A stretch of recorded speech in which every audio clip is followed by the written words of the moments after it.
I'm Walter Cronkite. Today, the 20th Century presents its regular feature, Man of the Month. This month, while diplomats traveled and statesmen pondered, a frail man with a wispy beard in the drab, dug-in city of Hanoi held many of the answers to President Johnson's worldwide peace offensive. His name was Nguyen Shin Kung when he was born 75 years ago. Today, he is Ho Chi Minh, the president of North Vietnam.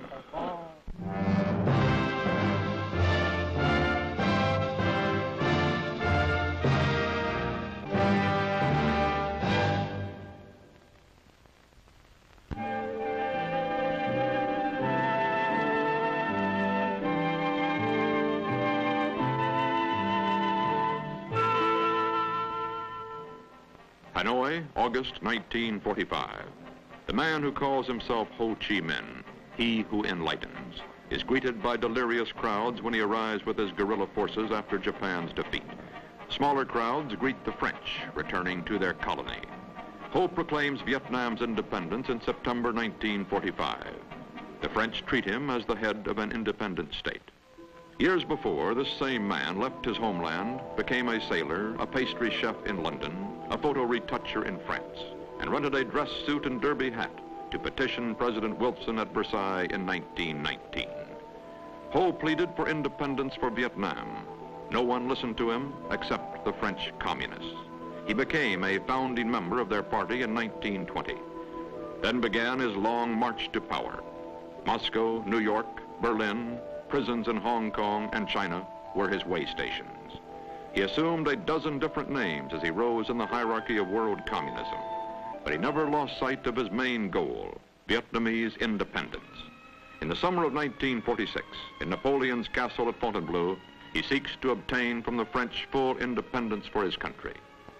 Paris treats the former photo retoucher with full honors, but behind the glittering exteriors lurk the realities of post-war France.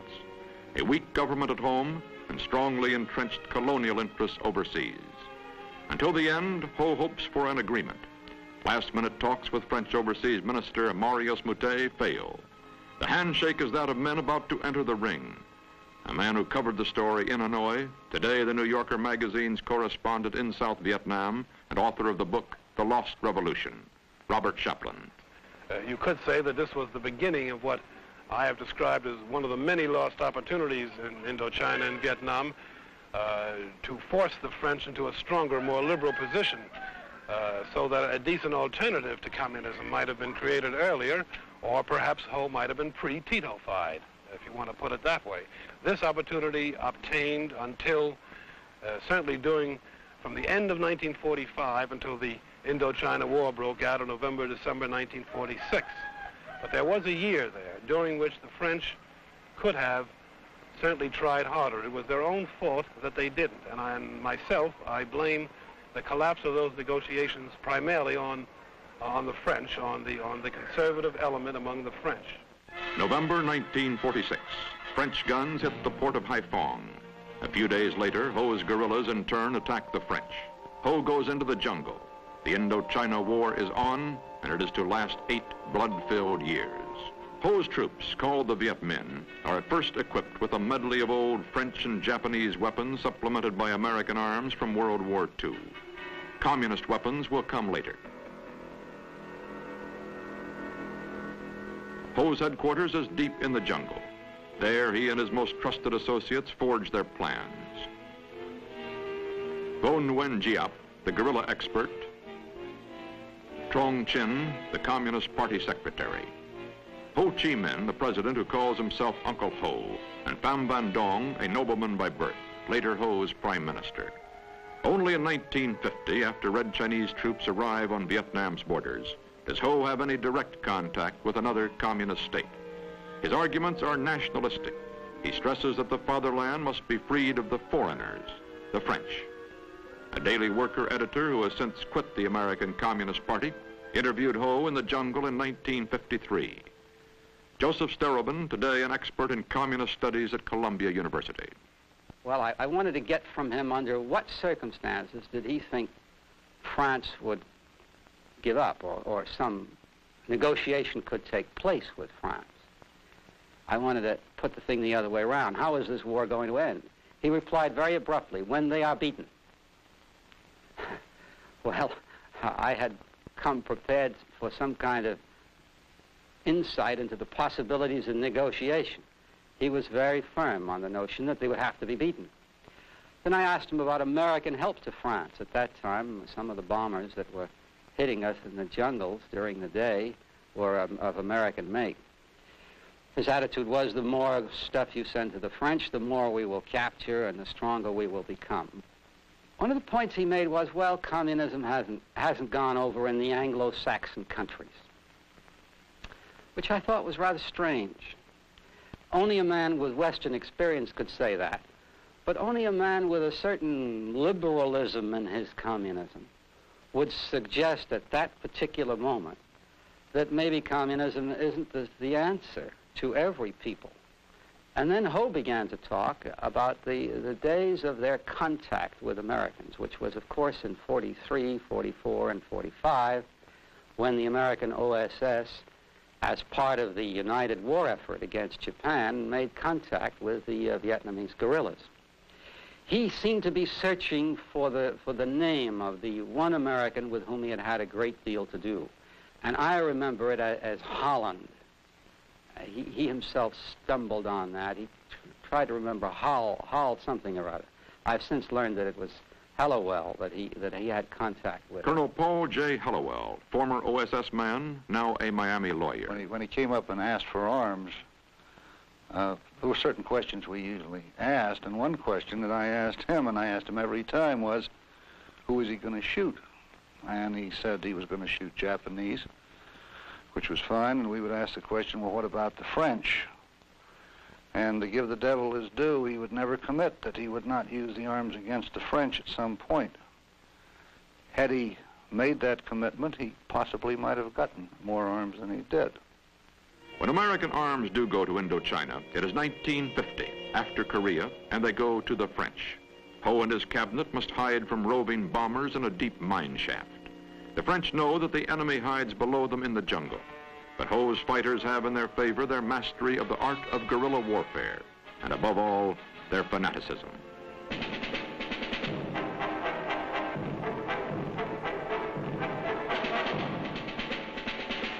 In a final attempt to trap the elusive Viet Minh, the French decide to tempt Ho's forces to fight in the open. As bait, they offer the elite of the French troops in Indochina in an isolated valley called Seat of the Border County Administration, in Vietnamese, Dien Bien Phu. Spurred on by Ho, the Viet Minh forces accept the French challenge. The experts had predicted that no one could drag artillery pieces and tens of thousands of shells through roadless jungles and across swollen rivers. The Viet Minh take the French position after 56 days of continuous assault. As the battle unfolds, Ho sends a message to his troops. The enemy will struggle with all his might. We must therefore double our efforts and be resolved to win total victory.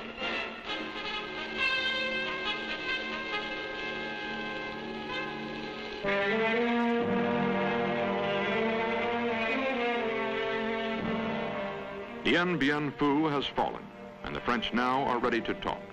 They agree to a peace conference in Geneva, May 1954.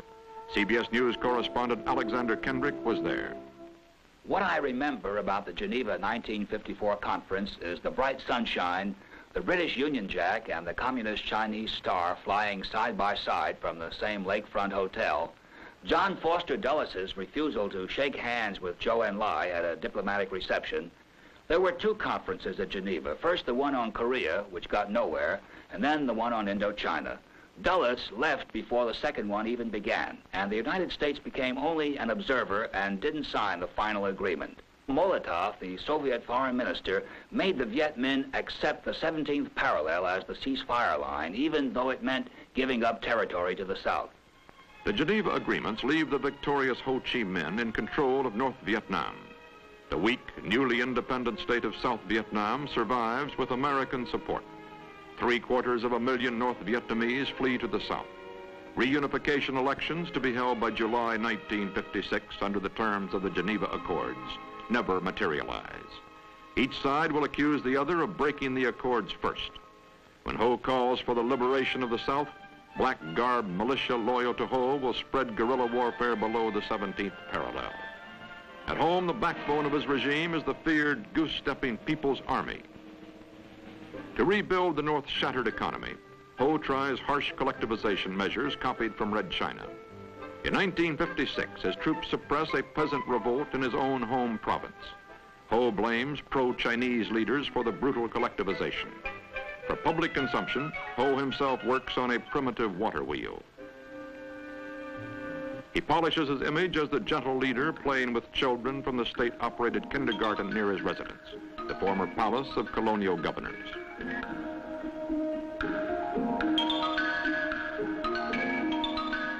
What about the man behind the image?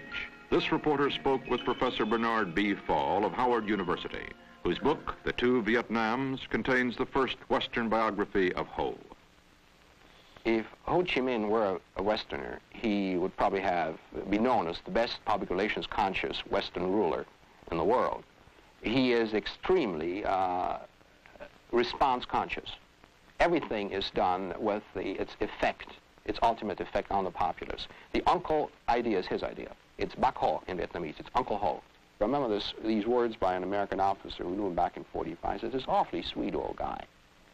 You know, well, you don't go around and call Stalin or even Gomulka or Khadr an awfully sweet guy, or even Tito. These may be at certain times not totally despicable people, but nobody will ever say of Mao Zedong that he was an awfully sweet old guy.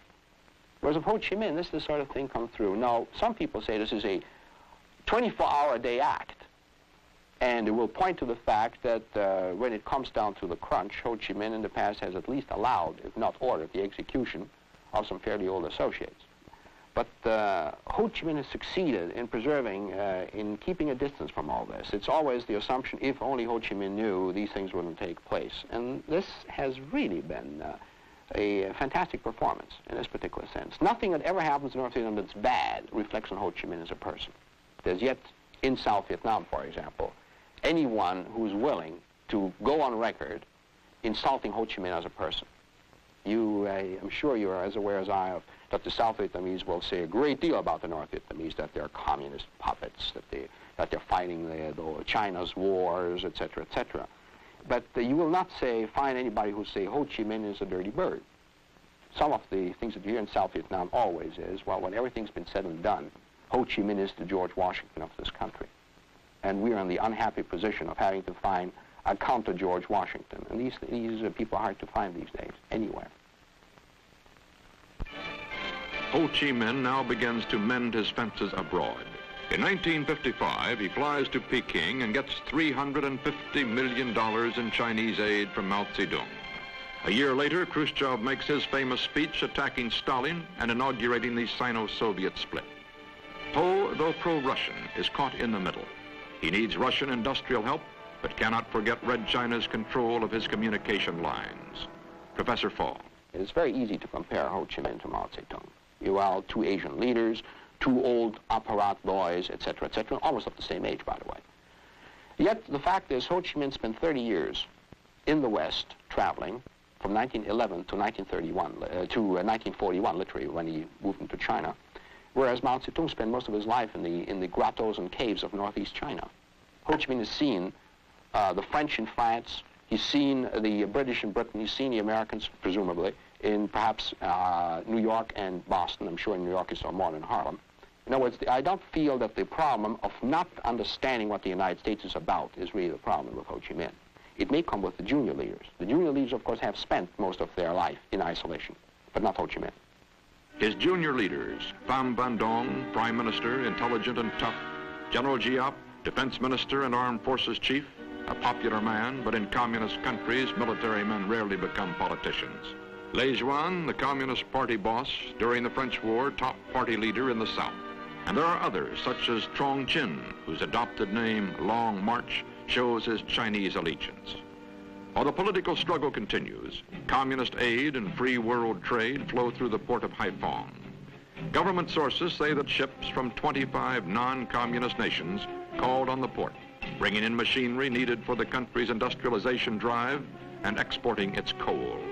According to Secretary of State Rusk, no strategic items are traded, however. Ho realizes that only industrialization can strengthen his food-deficient country. But to industrialize, one must have trained workers. Soviet bloc and Chinese experts and economic aid of over $1 billion have poured in over the past 10 years.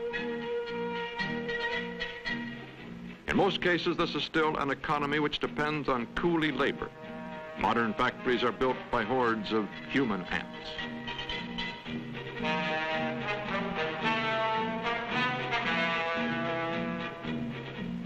Built at the expense of the living standards of the people, such achievements as the Chinese Tai Nguyen steel plant or the Russian Lamtao chemicals combine are nonetheless impressive.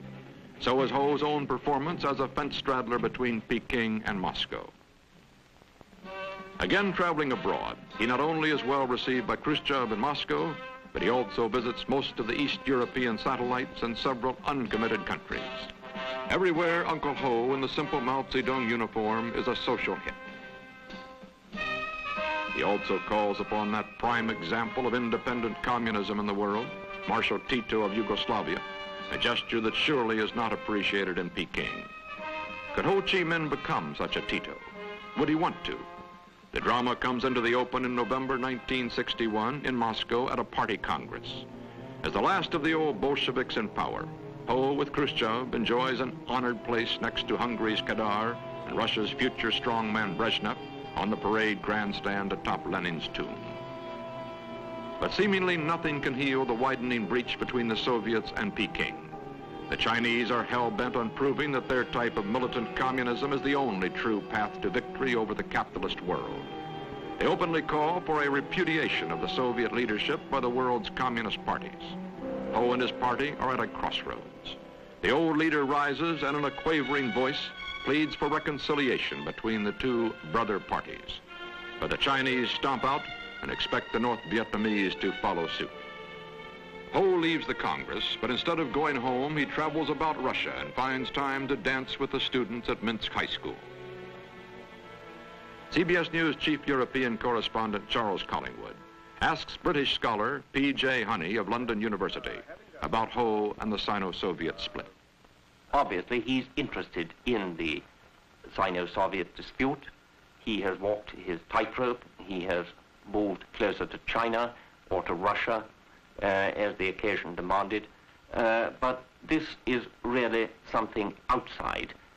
He's only interested in it insofar as it affects the running of his state and the execution of the policies of that state. I would describe him as a communist, but primarily as the ruler of North Vietnam. In other words, they're prepared to kowtow to the Chinese, but if the Chinese start intervening in North Vietnam, then the Vietnamese are not prepared to stand this. All that Peking has offered North Vietnam so far is a great deal of bellicose speeches. Professor Fall. You can just visualize a meeting of this small in-group and the Muscovites saying to the Pekingites in the group, you see what we got from all your soft from your big talk? We got bombed by the United States. We're now embroiled in an open-ended war because the war is open-ended on both sides. What about the possibility of Peking raising volunteers, unquote? That is always possible, but again, Giap has enough troops to feed into South Vietnam for the next 5 or 8 to 10 years while they're running out of troops in the north. Here again, we speak of, after all, of almost a 500,000 man army, which has more than 1 million men of trained reserves. And they feed them in at the present rate of about 40,000 troops a year. So they can go on for a long time. In the meantime, however, the North Vietnamese are intervening on their own in South Vietnam. Nguyen Hue Tho, the rarely seen leader of the Viet Cong, as the South Vietnamese Liberation Front is commonly called, operates from a headquarters deep in South Vietnam's jungles. What had started out in 1957 as a guerrilla operation has erupted into a major war involving more than 1 million men. The American response to the spreading war is first to send in advisors to the South Vietnamese army. When this proves insufficient, President Johnson orders the bombing of North Vietnam in February of 1965 and the landing of American military forces in March. In April, he offers Ho unconditional discussions, as in 1946, there were perhaps missed opportunities on both sides. But Ho's counteroffer, in the form of 4 points, is tantamount to a demand for Western surrender. Apparently, like the French, the Americans must be totally defeated, as American air power systematically destroys North Vietnamese military targets. Ho's country becomes a country once more at war. Children are evacuated from Hanoi, and North Vietnamese anti-aircraft guns and Russian SAM missiles take their toll of American warplanes. Then comes the pause in American bombing of North Vietnam, December 24th, 1965. But Hanoi still lives in fear of U.S. airstrikes. Ho again makes the rounds of his troops, playing the old role of kindly uncle. He still counts on more plentiful Soviet support. Such aid was promised by Soviet Premier Kosygin back in February 1965 and by Russian Party Secretary Shalepin in January 1966. Their councils of moderation were violently attacked by Peking, while Hanoi remained silent. This may be an indication that Ho has swerved toward Peking, or as some observers feel, that he no longer is in control of the situation or is in failing health. Professor P.J. Honey.